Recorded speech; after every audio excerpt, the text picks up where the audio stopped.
Hey guys, welcome back to the channel. Today we're going to be watching a video called How the Dutch Solve Street Design. Right now, we're in this weird moment where a lot of smart people agree that the current North American street design is not sustainable. The commute time Agreed. and the fatalities are escalating. But after reading these articles, I wondered, is the solution finally here? So I took a deep dive into that question over the last few months. Not just into how they design a road, but how do they design their transportation network, trying to piece together the big picture here. I actually ended up in the Netherlands, checking out the street network myself. The answer I found to whether the Dutch have solved congestion is yes. Yes. It just doesn't look like what I thought. In fact, even at 50% autonomous adoption, they believe the commute time will only go down by about 6%. So the solution is in the 50% Netherlands. autonomy. So that's where I gotta go.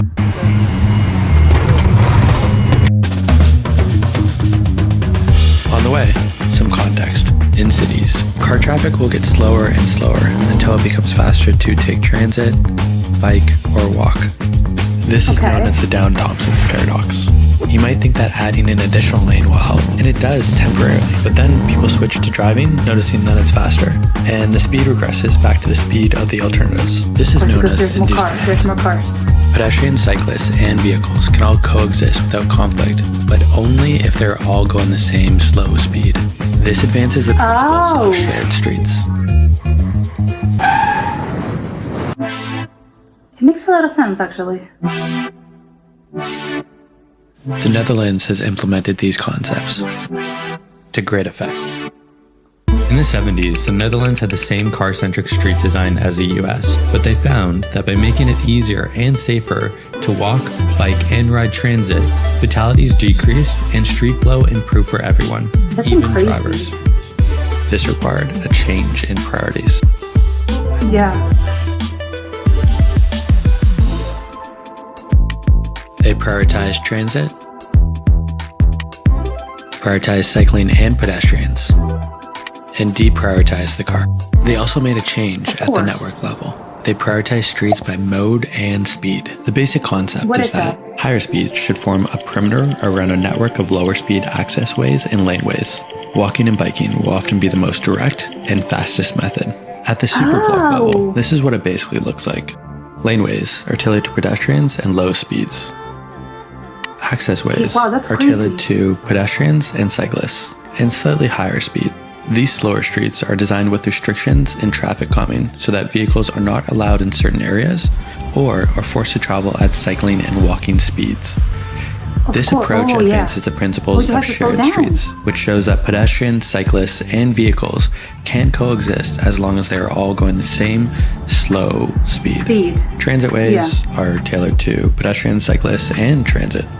Boulevards accommodate all different modes, but you'll notice that transit is given its own dedicated lane, and pedestrians and cyclists are separated from vehicle traffic. And bike lanes and sidewalks are raised relative to side streets, requiring cars to slow down when crossing. This is in significant contrast to North America, where vehicles are given priority on all roads, with no physical measures to slow them down. There's limited accommodation for alternatives to the car. Just look at the Toronto Bicycle Network versus the Amsterdam Network. And transit often doesn't get dedicated lanes, and buses and streetcars get stuck in traffic. No, absolutely. To reduce intersection conflicts with cars, the Netherlands provide protected intersections, underpasses, and bridges.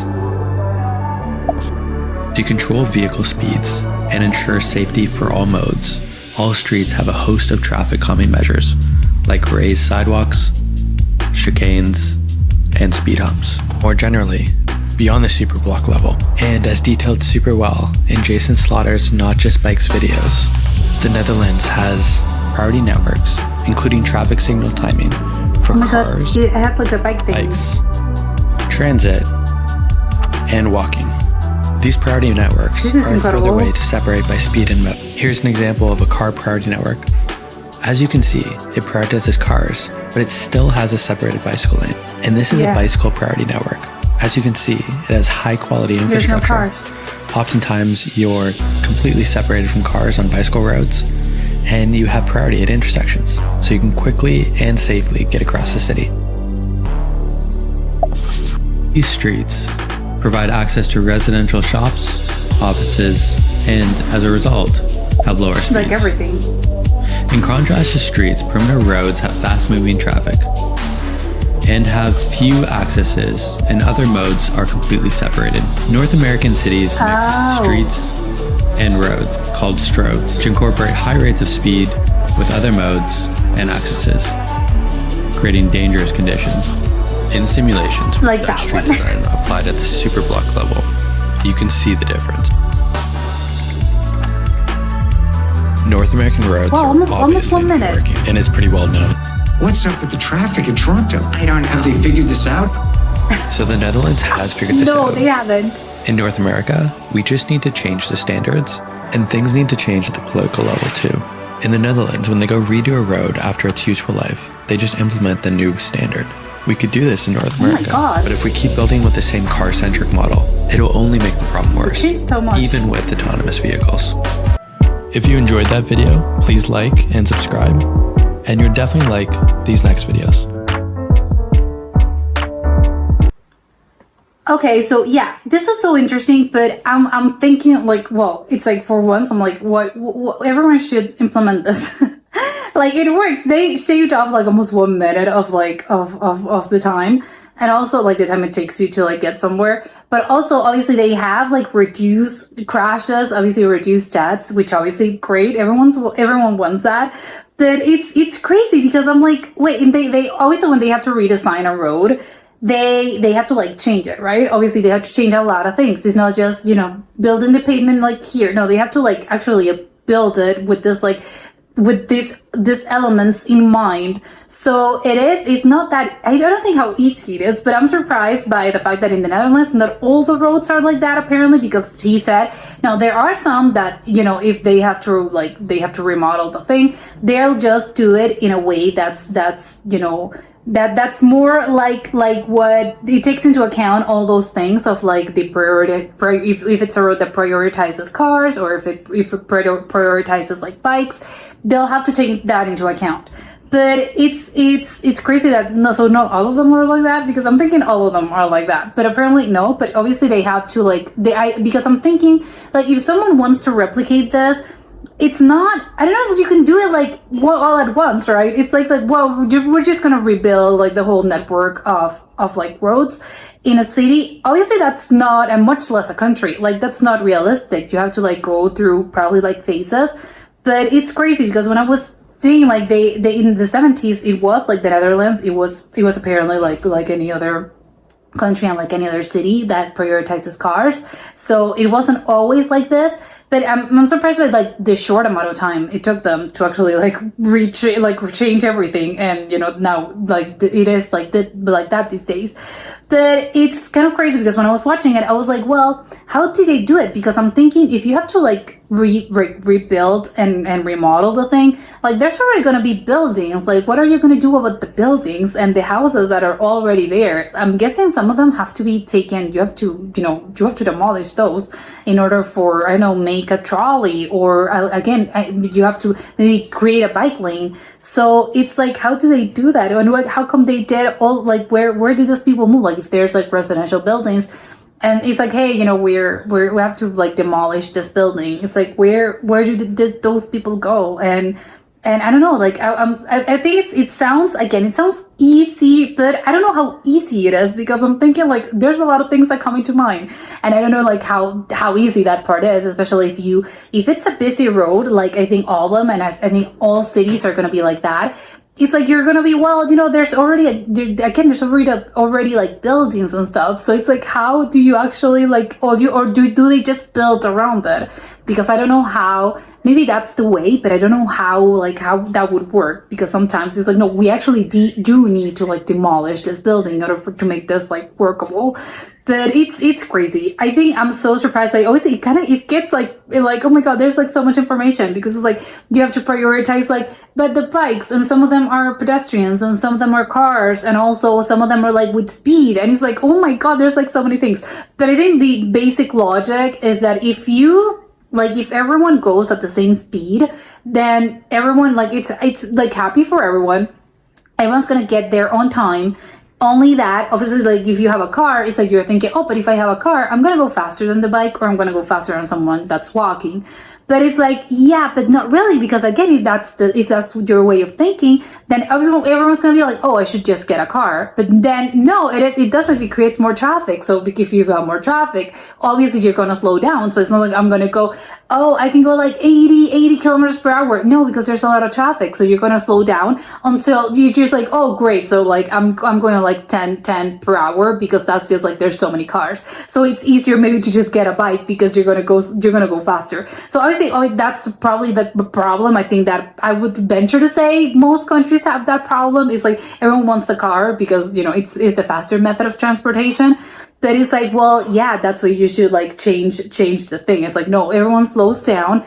And then I'm telling you, it's going to be easier for you. It doesn't appear to be so, because you're thinking, no, why would I walk if I have a car? Like I can go faster. But it's like, not necessarily, because there's like so much traffic, you're still going to be stuck in there. So you're not going to be using it. You know, your car's not going to be like, oh, I'm going to use it to my full potential.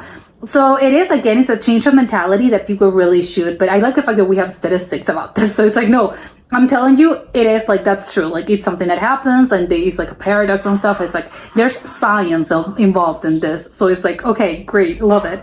But it's kind of like, it's crazy, like the whole design.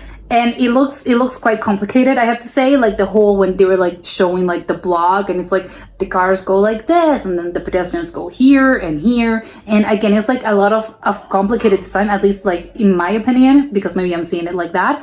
But obviously, if you're an engineer and you know about this, it's like, it's not that hard. It's just like, it looks hard, but it's like when you're designing it, it's not like that, because obviously you know, when you have some knowledge about it, and you know like how it is. But it's like, okay, yeah, it's very interesting. I like the fact that if they have priority like bicycle lanes, it's like there's not gonna be any cars, and it's better for you. Obviously, you don't have to worry about like, oh, you know, a car is gonna crash into me. And just the same, if you're in a car and if you're driving, you don't have to worry about like hitting a bike. So I like the fact that it's sort of like separated, not always, but I like those that are like separated, sort of like roads for everyone. You know, it's like you have the bicycles and you have the cars. And it's so funny, the one that they showed a clip, I think it was Toronto. Well, no, I can't remember if it was Canada or the United States. And it's like, of course it's unsafe. It's like you have a car, you have like this big avenue, and then there's like a bicycle just like running parallel. And it is I think most cities are like that. And I don't think that's very safe. Either for both, you know, if you're driving, and both for the cyclists, because the cyclists has to be like, okay, so like literally like the cars are like passing me by, and if you're in a car, you're thinking, oh my god, like this, I'm gonna be so worried about hitting them. And I think sadly a lot of cities in the world are like that. They don't really have like dedicated lanes and bicycle lanes just for bikes, because otherwise I think if they do have it, they're like parallel to the avenue and to the street, which they do have those in the Netherlands. But I like the fact that it's designed in a way to like make it work. It's not like the others where it's just like an afterthought of, oh, just add us a bicycle lane running parallel to the street that we already have. And I think that's probably like the crux of it all. It's like, no, we should design, like things should be logical, and you should have like, we should actually sit down and say like, what makes the most logical sense, and what's the science behind this. It's not just like, oh, create more bike lanes. It's like, no, like all willy-nilly. It's like, no, just like, let's sit down and see what it works and how it works, and let's see like what would be like the fastest route for like this, in order for like to go from the center to like the south, or to west to east and stuff, if you're on a bike, or if you're walking, or if you're driving. Like it should be like that. And I like the fact, well, you know, we have the proof, like it works. But I don't know how easy like it would be for other cities or other countries, especially like if you already have them, because it's like, imagine the amount of people that, I don't know how you would go in transforming a city that's already built, and how do you transform that into this? That I think is what I'm getting at. I have no idea how you would actually like go around doing this, but you know, I'm not an engineer and I'm not a city planner. But I also like the fact that it's like, when you see like the networks of like roads, it's like, these are the bicycle, you know, we show the map of the Netherlands, because it's like the whole of the Netherlands. It's like they show like this is a path, and then it's like, and this is the map, and then there's like the other map of like, the public transportation, the trains, and there's like it's another one, and it's like, or the cars, and it's another one. They're all different, and I love it. It's like it's so many roads, but everything is sort of like separate, and everything has its way of being. It's not just like crazy, like yeah, sure, build a road over there. It's like no, everything has a purpose, and probably more countries should also adopt this. But yeah, that was it for today, and I'll see you next time. Bye.